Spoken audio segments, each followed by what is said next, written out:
Welcome back to the Seaworld History Podcast to a very unplanned episode because I don't know if this was done on purpose or was done accidentally, but the most of, what I assume is all of actually, the Howl-O-Scream Orlando lineup was just posted. We don't have house descriptions for some of these, but we do have names.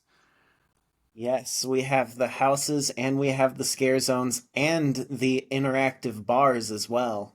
So we Yes. sure have the full lineup, just missing a little bit of detail for some. Yeah, I did not see the bars. Ooh, Spacegate 3. Yeah, we'll get to that, but I'm pretty excited about the bar list especially.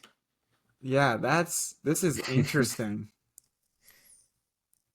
Alrighty, so for starters, we've got five houses again. Farm 51, which we talked about last time, which is going to be aliens at a farm. And then our one and only returning house, and the other house that we have a full description of, is Delirium 666. Which I know it got a lot of hate last year, but I like it. I think it's goofy. I kind I of had a really good time with it. The ops are a little silly with the pre-show. elevator room, Yeah. but that was one of the funnest parts of the whole house. I'm a little mixed on it being the only returning house, though, because that house location typically was used for entirely different houses from year to year. Yeah, And I feel like they now that we're having a sorry. bunch of new houses, the only returning one is the one that used to switch from year to year. And it's been excellent in every single other incarnation.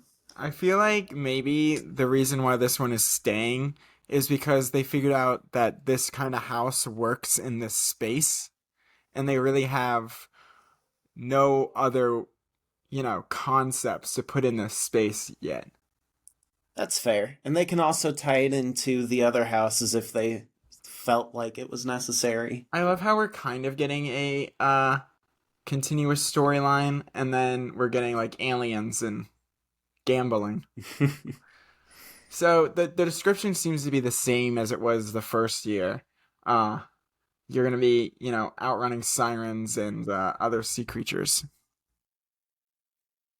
Yes. And we're going to see how they are experimented upon by the Delirium 666 group.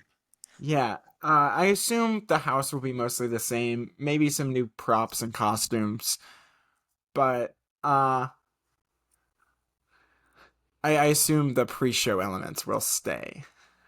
Yeah, hopefully all of that stays. It doesn't sound like they're teasing any real changes with it, not even story wise. We'll have to wait and see till opening night, of Yep. course, but it sounds like it's going to be pretty much the same, which is fine by me because I thought it was pretty good last year. Yeah. The Deadwater Bayou tunnel came into use. Yes. Our next house is Ultimate Gamble, which is apparently from Tampa a long time ago.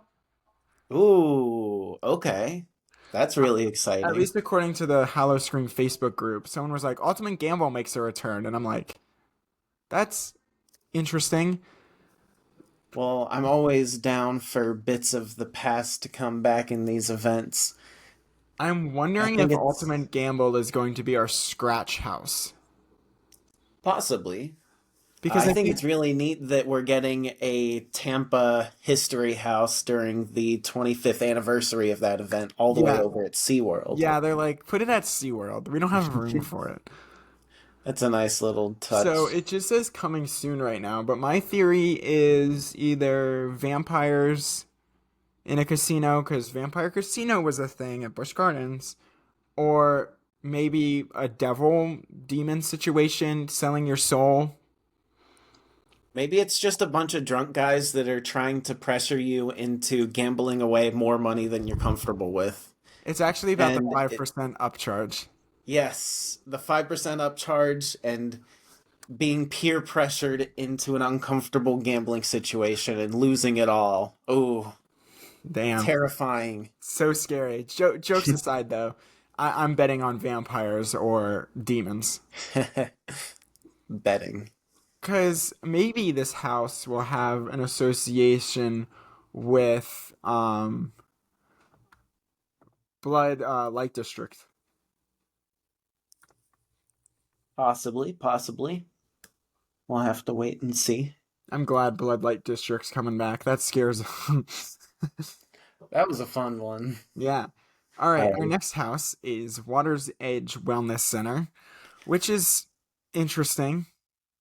Sounds like the name of a medical dispensary, because in the state of Florida, those are known as wellness centers. So I'm glad SeaWorld's getting into a couple new markets, gambling and medical marijuana. Oh yeah, that they're really diversifying their brand this year. We don't know much about it. It kind of looks like it's going to be a psychoscarapy type house. Like Probably. a, I know haunts have kind of moved away from doing that, but I guess SeaWorld said, screw it, we're doing whatever we want. it could be pretty fun, but we're not given much details about this house either, so not too much to go off of yet. And then this is the house that I immediately texted Maddie and was like, "Oh my god, it's happening." I have been begging for a Journey to Atlantis themed house since this event started. San Antonio got it before we did, Same. and we're finally getting Atlantis Journey Below. Unfortunately, I'm hearing this is just the one from San Antonio moved over here, which is not a bad thing. Maybe it'll be improved. I highly doubt it. But Either way, it's we're finally getting a Journey to Atlantis let's house. go. I Or mean, Atlantis Journey Below. which is an okay name. Atlantis Cursed Chasm was far better. It has the two big names, Journey and Atlantis, so it's Yeah, fine by me.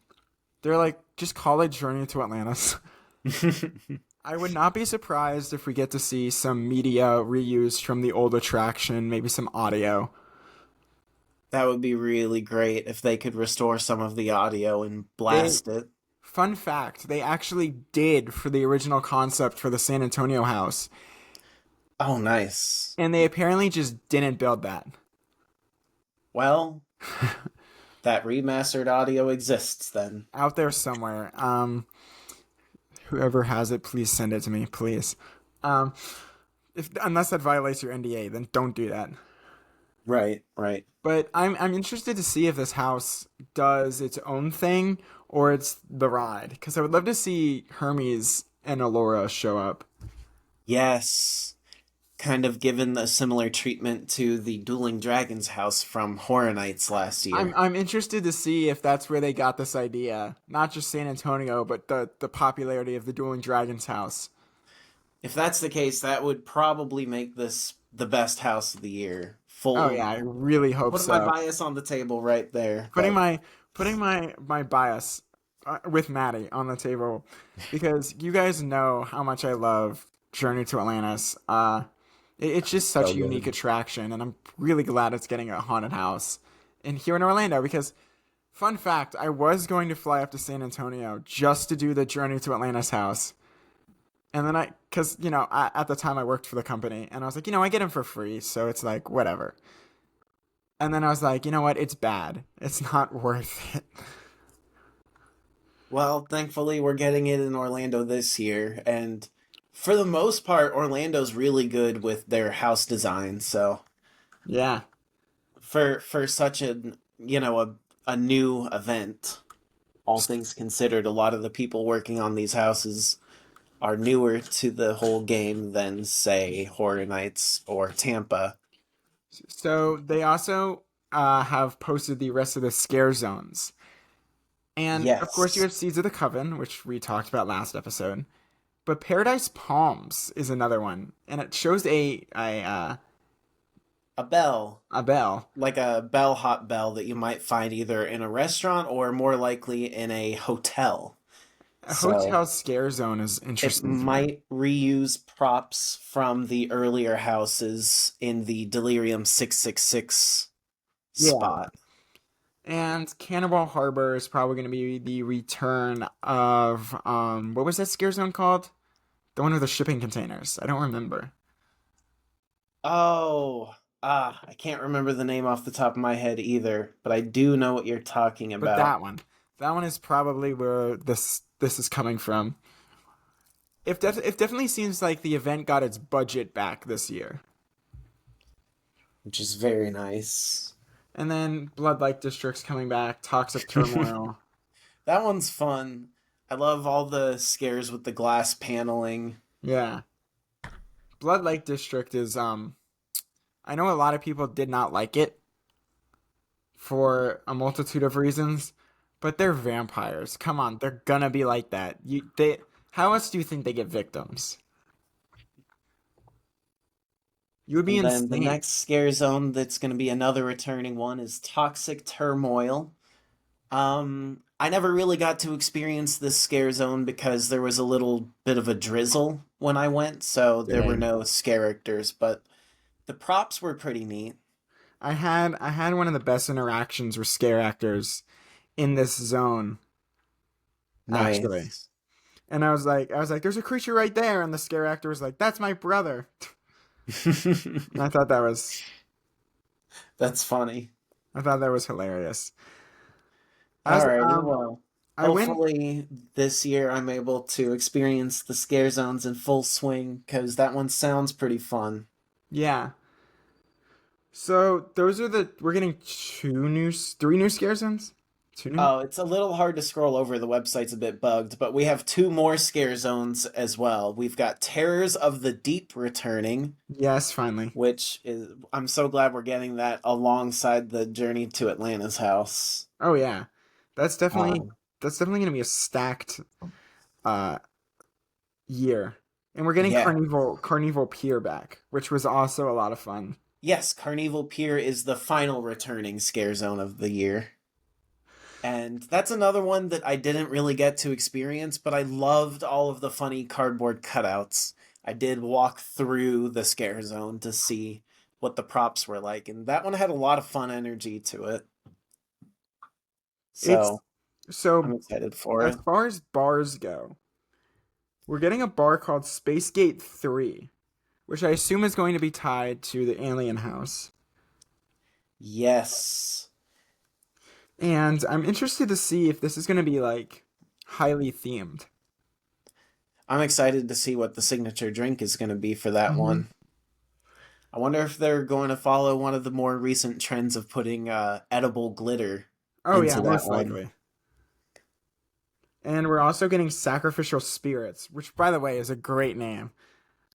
Awesome name, and I know we can't show you on the podcast, but the logo is pretty nice looking as well. It's Oh got a yeah. lot of woodwork.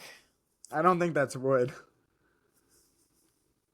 It looks like skin. Ooh. Either way, this one looks like it's going to be reusing some of what we saw in the Witchcraft Bayou scare zones, most Most likely, likely. They but love. put into a bar, so that's going to be Yes. pretty nice. And Tormented is coming back, which is weird because there's no Beneath the Ice, but whatever. They even mention the part where if you're feeling mischievous, you can even join in and frighten your fellow expeditioners while they're braving the horrors beneath the ice. So they copy and pasted the description from last year without removing the part about the house that's not returning. Although, do you think that maybe one of the unannounced or one of the houses that we don't have details for, do you think that maybe they brought back the ability to press the button to scare somebody in one of those houses? Probably. That's my guess. Would be Longshoreman really cool Tavern. if we get that for Atlantis Journey Below for some reason. Longshoreman Tavern's returning.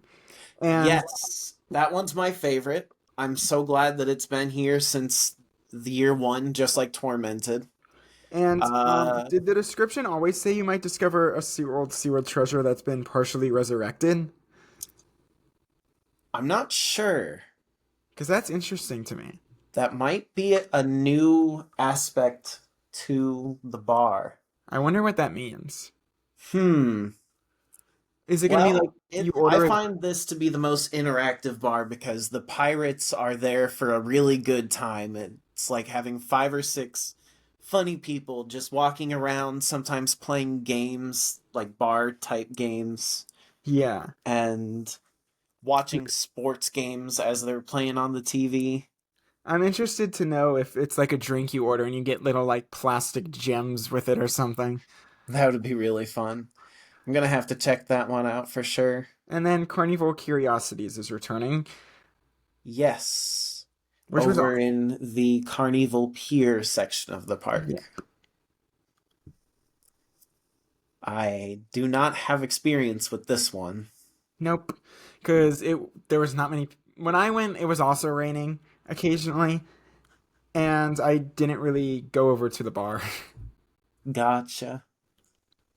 Yeah, if there's any bar that I'm probably gonna pass on, it would be that one just because the new ones sound really great, and I've always been a huge fan of the Longshoreman Tavern, and the Tormented drink year after year is usually pretty good. And if it's got a good scare, I might, splurge a little bit. So I just noticed something about the Farm 51 logo. It matches the the Space Gate 3.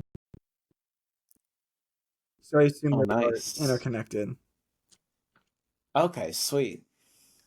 So I wonder if, Farm 51 is like Space Gate 3 is what we go in from the farm. That'd be pretty cool. And I really hope we get a facade for that house. I don't think I mentioned it last episode, but Howl-O-Scream Orlando tends not to build facades, not that much. They built one for the Pirate House, but that was pre-existing. It was moved from Tampa. Hmm. It did make for a nice facade, but Even yeah, though for the the last most year, part, they even though don't. the last year that Pirate House existed, you went through it backwards, which was bizarre. Yeah, that really tripped me up because I was getting used to that house from it having been there for a couple years. So, going through backwards, it doesn't sound like it would do much, but it really does flip it on its head. Yeah, it was very confusing, and it wasn't that good going backwards through it. I don't know. I thought it was chaotic. It wasn't very cohesive, but I thought that kind of added to the general um strong ambiance. When I went through it, It it was was also chaotic. very empty. Ooh. Well, for whatever it's worth, that house has always been pretty empty. But Yeah. yeah. Applying to be a scare actor, please. It's fun. Trust me. It's not exhausting at all. It's not demanding on your body whatsoever. It's always seemed fun, but I never lived close enough for that to happen. So that's our breaking news for today. Um Yes. I don't know. I checked it this morning and nothing had been posted yet. So I wonder when this was posted. Well, it definitely happened sometime within the past 7 days. It has not been up for that long. I think it was posted today. That's awesome. So I think house announcements are imminent. Yeah, and we have a bunch of new houses, and I'm pretty excited to learn more about all of them, Oh yeah, especially especially the the Atlantis one, of yeah. course. I am interested to see if it's just the one from San Antonio and the location. I'm waiting for the map because we lost the Blood Beckoning location and apparently Wild Arctic. Ooh. So could we see event tents like Universal does? That'd be pretty interesting. I feel like they might have to block off guest pathways for at least one of those. Yeah. But this is SeaWorld Orlando we're talking about. That's nothing new to them. No, yeah, not at all. Watch them literally just put a haunted house behind Journey to Atlantis. That would be awesome. It wouldn't happen, but it would be so cool. Unfortunately, we don't have space under Journey to Atlantis like Escape from Pompeii does. uh, that's what they want you to think. That's where the dark ride is. So I really hope Journey to Atlantis doesn't close to become a haunted house. Because last time that happened, the attraction didn't reopen. Oof. Dark Castle. Oh man, don't remind me. The only time I went to Busch Gardens Williamsburg, that ride was operating, but I didn't get a chance to do it. Why? There was just a lot to do, and we were only there for a day. Yeah, I mean, You Big Bad Wolf was still around. That took about an hour and a half to get onto, but it was dang. worth it. At least that's one of the coasters I regret not riding ever, is Big Bad Wolf. Big Bad Wolf was incredible. I definitely feel like I chose right in doing that one over Dark Castle, if that was a decision to be made. I Because mean, I know we're Big Bad getting Wolf really ate into the time we had that day. also, since we're here, um it just got leaked that Water Country USA, which is Adventure Island's sister park in Williamsburg, is getting a brand new splash pad that like the other parks have gotten. Woo! Um the only That'll help issue them.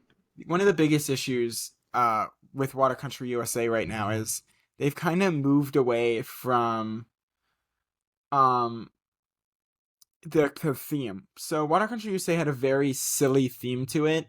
It had like a Hmm. comic book theme. It was quite weird, and that's what made it unique. And now they've kind of brought it back. The quirky 1950s theme has gone away, and they've gone more towards the classic water park tropical theme, which kind of sucks. Yeah, because that is what most water parks, it seems like, are themed to, Volcano Bay, especially within the parks chain. yeah, Volcano Bay, Aquatica, Adventure Island. It it's not that it's a problem, it's easy. But Yeah, and but it then sounds like it had a much more unique theme before that yeah, was it also did. really nice for vacationing. Water Country USA had like this crazy 1950s theme, and this playground was UFO themed. So Ooh. so we're this play structure is probably going to be exactly the same to what Aquatica got,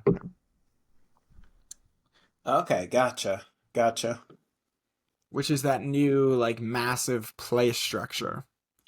Yeah, that's pretty cool, for Also, people that are into the water parks. also since our last podcast, they've announced when Phoenix Rising is going to open. Oh, yes. And I have some. So, according to some photos of the construction site, it does not look done at all. Like, there's a lot of the queue that's still dirt. The theming's not done. There's no signs. Yeah, I'm a little surprised by the announcement. It almost sounds like they rushed it out, Oh, they especially definitely when did. you combine the fact that it's opening later this month in only a week and a day, and it also has just one day of pass holder previews. It definitely seems like they were kind of pressured into getting this thing open. Yeah. Which, makes sense. We'll see how it is. I know people who have been on it. I can't really say anything, but apparently it's fun. I mean, it does look fun, but I'm worried about the really low throughput with only one train. Yeah, but the layout's short enough to where I feel like if they do it properly, they could have the queue line wait, the train loads, the train dispatches, they start filling in the rows. By the time they're done doing that, the train will be back. Hmm. So I feel like, they'll kind of stagger the line. And I feel like I feel like it's not gonna have the longest line in the world. Not after a bit of time. The Yeah. first week or two is going to be really rough, but Yeah, Penguin Trek after opened. about a year or two, especially once there's a newer, bigger edition later, If that then happens, the attendance for this one is certainly going to get lowered. yeah, it's gonna be like the Sand Serpent, where it's kind of just there. Yeah, Maybe except Sand Serpent has a much higher throughput. it did. Well, that's all I have for this episode. Thank you for joining me on this very quick emergency episode. Yeah, thank you for having me. It was really exciting to talk about the new Howl-O-Scream stuff in Orlando. Our next episode should hopefully be a very fun episode. Um, I I got the idea for it like at 11 o'clock at night, and Maddie was like down for it instantly. Absolutely. And I'm excited to do that episode. I'm here for it. Well, thank you for everyone for listening to this and your feedback on the first episode. It was received really well. I'm happy to do more of these. They're a lot of fun to do. Yeah, And I'm happy to do more as well. Thank and you if you want for to be a listening. guest on this podcast, you're more than welcome to message me on Twitter. I'll let anybody on as long as you're not a psychopath. You can come on and talk about whatever. SeaWorld related, obviously, but whatever attraction you want to talk about, we can do that. But thank you for listening to the second episode. Feel free to comment any topics they would like to see covered, and catch you guys on the next episode. See you later.